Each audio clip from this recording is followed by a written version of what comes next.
Today, we talk about. Well, I think the dope thing about stand up, and when I say I literally say this every single day, I say it every single day. The beautiful thing about this game is that there's no formula. Yeah. You understand? There's no rubric. There's no do this, do this, do this, you're on. Or do this, do this, do this, and you'll be able to do this for a living. Yeah. Everybody's journey, everybody's process is different. Your 2 years and somebody else's 10 years. Yeah. Vice versa. So it's like, you just gotta, I don't know, like it's a blessing and a curse because as you're grinding, you're constantly asking yourself, "Am I doing this wrong? Am I doing like what do I need to do?" Yeah. Right? But at the same time, it's dope because it's like for me personally, I'm at a place now where I never get, like I said, I don't get caught up with the clubs and stuff like that. Yeah. I have homies of mine that are past that every single club in the city, and then I also have homies that like live at open mics. No, it's everyone's thing is different. For me personally, I've met a lot of people, and I found most of my success hanging out in certain rooms, connecting with certain people and messaging this person and emailing that person. But that's just me. For another person, they might walk into a club and bookers love them automatically. Yeah. So it's different for everyone. That's why I don't really get caught up in the whole validation of I'm past it. Like when I got past it Westside, it was dope. But for me, it's like right. I still gotta keep going. You understand? Yeah. So it's different for everybody, bro. And I think when I got past that the shoe room, that was really dope. the shoe. The shoe room. That was like. You did good, kid. No, I think a lot of it, like especially with that line outside of comic. Yeah, that was I heard it wrapped around. Yeah.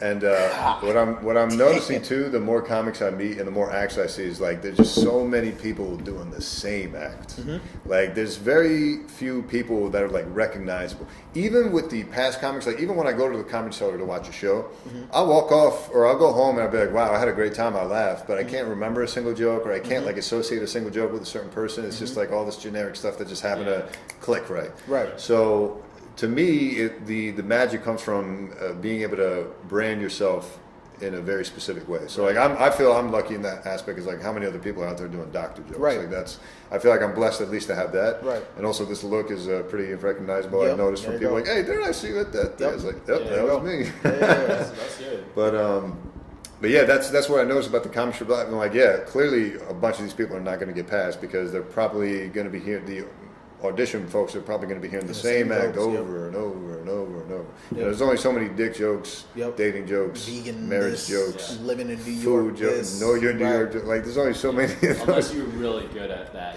But I'm saying, even if you're really good, like clearly these Comedy Cellar guys, for the most part, and girls are pretty good, if not Yeah. awesome. And even with them, I'm just like, I don't remember a That's single. that is because maybe they're not distinguishable, or do you think it's a product of you watching so much comedy? That's probably the majority. On other parts. Yeah, because especially for me as a comic, I'm just you like, see- you hear a lot of you know. stuff, you see a That's lot true. of Yeah. stuff.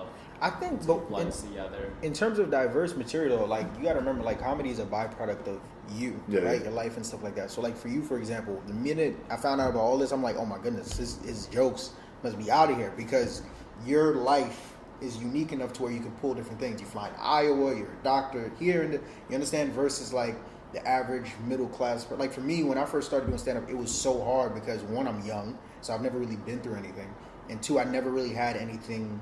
I didn't have anything to pull from. Right. The McDonald's thing was so huge because that was my first real job, and it brought all these crazy experiences to me to where it was like, okay, now I have something to talk about, And now that I've progressed and I've gotten a little bit older, and I'm learning how to write more and stuff like that, I'm pulling from. I have more experiences as I progress. Like how old are you? You're 31. See, it's totally different. So for me, I've met people that started late, which is, I think it was one of you said it just now, it's kind of a good thing and a bad thing to where it's like, you're kind of like, oh man, if I only started early, but at the same time, it's like you've experienced a certain amount of, a good amount of life to where you actually have shit to talk about. Versus a guy like me, I don't know shit. So it's like, I'm still trying to figure out what to talk about and how to, so I'm still learning how to talk about family and all that stuff. So Yeah, because any of those generic topics that everyone knows of, family, food, dating, whatever, it's like, I'm realizing too, it's like half of it isn't even being funny. I think Chappelle said this, but it's like half the battle is just being interesting, like having something interesting to say. And that's hard to do when you're talking about the same things everyone else is talking about, and you're the fifth person to come up and talk about it. It's like,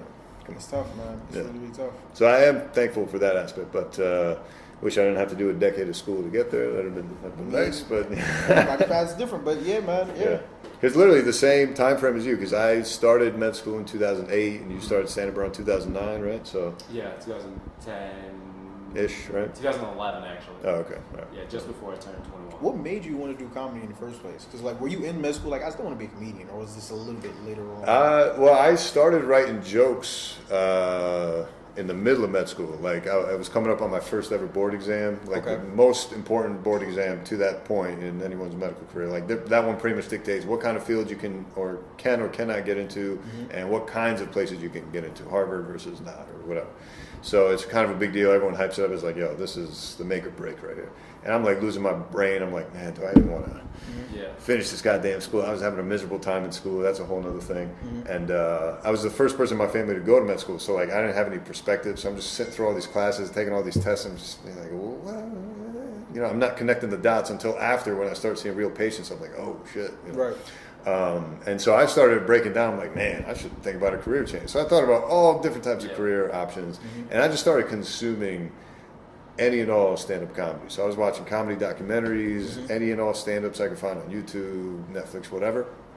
And then, and I'd always been into stand-up, but like I never thought it was something I could do. I never thought it was like, oh, I'm gonna, you know how like some people would be like, oh, I saw this comic do this, and I was like, oh, I think I know what I want to do with my life now. For me, it was just like, oh, I thought it was just like this special gift given to certain human beings that they can be comedians. I didn't realize you just work at it, right? I mean, obviously there's some natural talent to it for sure, but yeah, I wrote like a Gmail draft folder with like 270 some jokes, all bad. But I was doing like the shitty version of joke writing, like amateur as fuck, where like you just write like 3 words and they don't make any sense. You read it the next day, like, what was I even trying to say? I don't even know what this is. So, and then I never got the balls to do an open mic, so I was like, nah.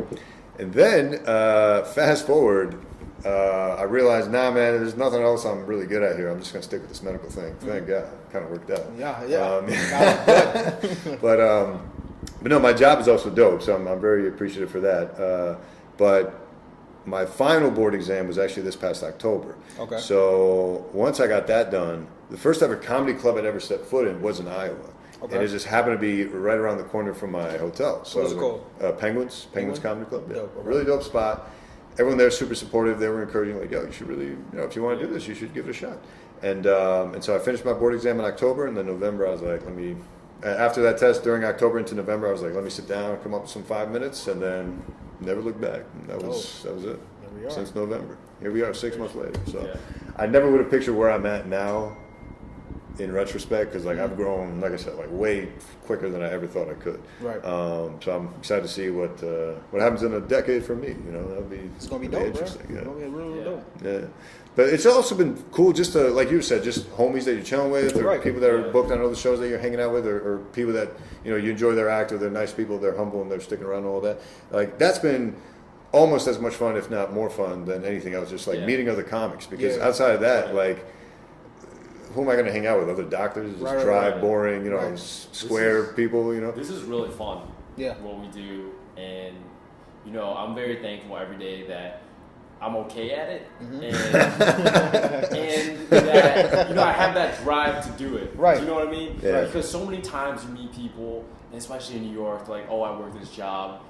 What do you like to do for fun? They're like, oh, I like to travel. I go to fitness class. I go to restaurants. Like, that's fine and all, but like, eventually that's kind of your whole identity. That's, to me, I'm just like, you know, so I feel like those people do have interests, but it's just whether their jobs or the timing, they don't have that, or they don't have enough passion or something to want that. And for me, I'm very thankful that something that I want to do and I enjoy doing, I have that kind of that motivation, that drive, you know. And then sometimes it is hard, like you wake up and you're like, oh, dude, I did terrible, all my stuff is just so stale, and you kind of, you know, and so there's highs and lows, but to me there's been way more good days than bad, and so that just me in itself is just